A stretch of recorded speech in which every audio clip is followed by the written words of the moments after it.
From winding streets in Lisbon to ancient piazzas in Rome, Europe's old world whispers a story.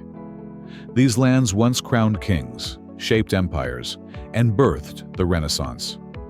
But today, a new crown is being forged, not in gold, but in code.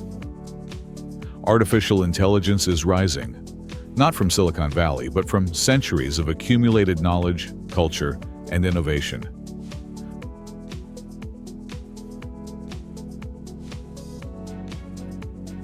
Portugal, with its poets and explorers, now exports something intangible: data insights, deep learning, and tech policy.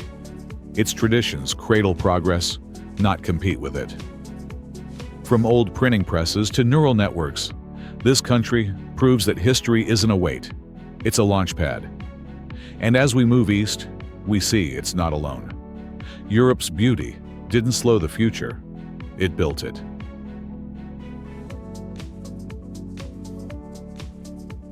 In Porto, stone bridges arch over a future connected by fiber optics.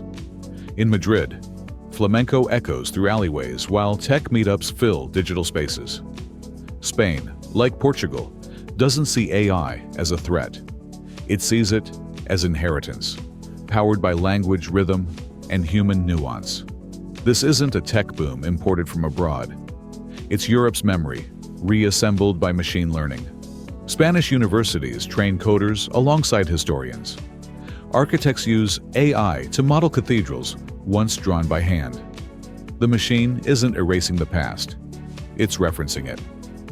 What if every cultural moment, a dance, a word, a painting, was a data point? In Spain, AI isn't starting from zero, it's learning from centuries of soul. Barcelona's Gothic towers watch over labs building new neural structures.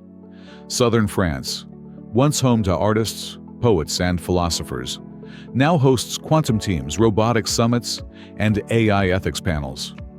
These aren't opposites. Beauty and logic, emotion and code, heritage and hardware. They all meet here. AI isn't just smart. In this part of the world, it's cultured, careful, and shaped by centuries of human depth. And with that culture comes caution.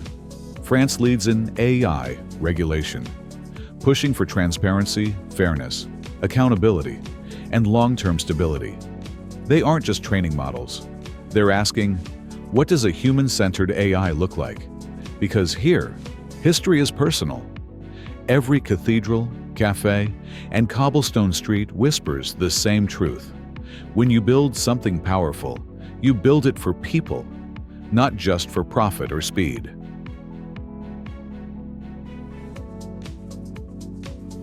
As you cross into Switzerland, precision meets peace. Geneva, a city of diplomacy, is now a center for AI governance. While nations debate ethics, these streets draft the rules. In this new age, power doesn't just come from speed or software. It comes from who sets the boundaries. The old world knows real kings don't rule by force alone. They lead with vision and earn trust slowly.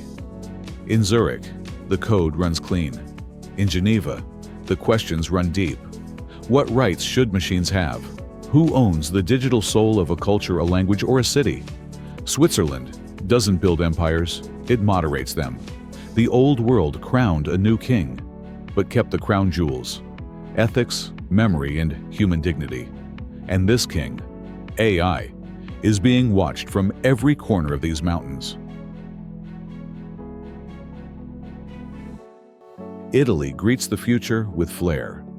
In Milan, AI helps design fashion weeks, edit photo shoots, and choreograph runway shows. In Florence, digital art labs remix the Renaissance. This isn't just style, it's strategy. AI isn't replacing Italian creativity, it's enhancing it.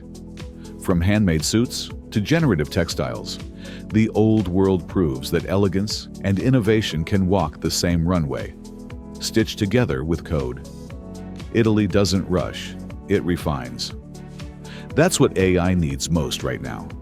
A slower pace, a practiced hand, a sense of proportion. The world races to build faster machines, but Italy whispers, build them beautifully. Maybe what AI lacks isn't horsepower, it's harmony. And no country blends soul and software quite like this one, where every upgrade still begins with a human touch.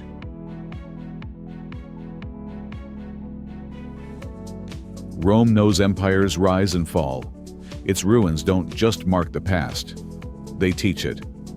Now, AI startups build in the shadows of cathedrals. Ancient roads lead to cloud servers. The city balances code and history without apology. Where emperors once ruled, algorithms now compete. But here's the Roman lesson. The more power you hold, the more wisdom you need to carry it. The Colosseum entertained millions. Now the algorithm does. But Rome doesn't forget. It remembers every collapse. That memory is the city's gift to AI. A warning dressed as wisdom.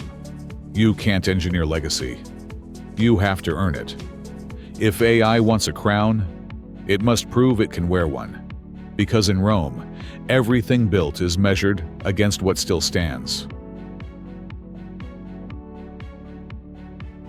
From Portugal to Italy, a crown has changed hands. But it wasn't taken by force. It was offered through centuries of thought, beauty, and invention. The old world didn't resist AI. It prepared it. It shaped its values, its rhythm, its reach. Europe's greatest export has always been meaning. And now, it watches as AI carries that meaning, or drops it, in real time. You don't crown a king just for power. You crown him for purpose, for memory, for care.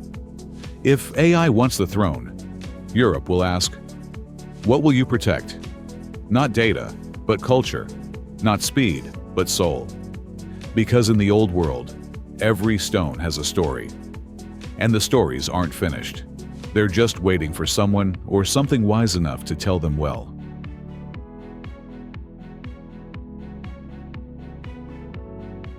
What AI becomes next won't be decided by machines.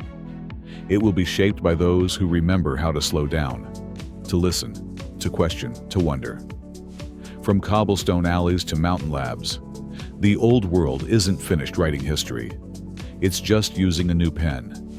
AI may be crowned king, but the crown still belongs to those who understand what it truly means.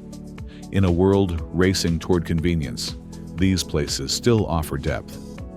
And maybe that's the real upgrade AI needs. Not just more data, but more humanity. Not just speed, but stillness. The old world crowned a new king, but it left behind a message, carved in stone, stored in code, passed in silence. Power fades, but the meaning behind it, that's what endures.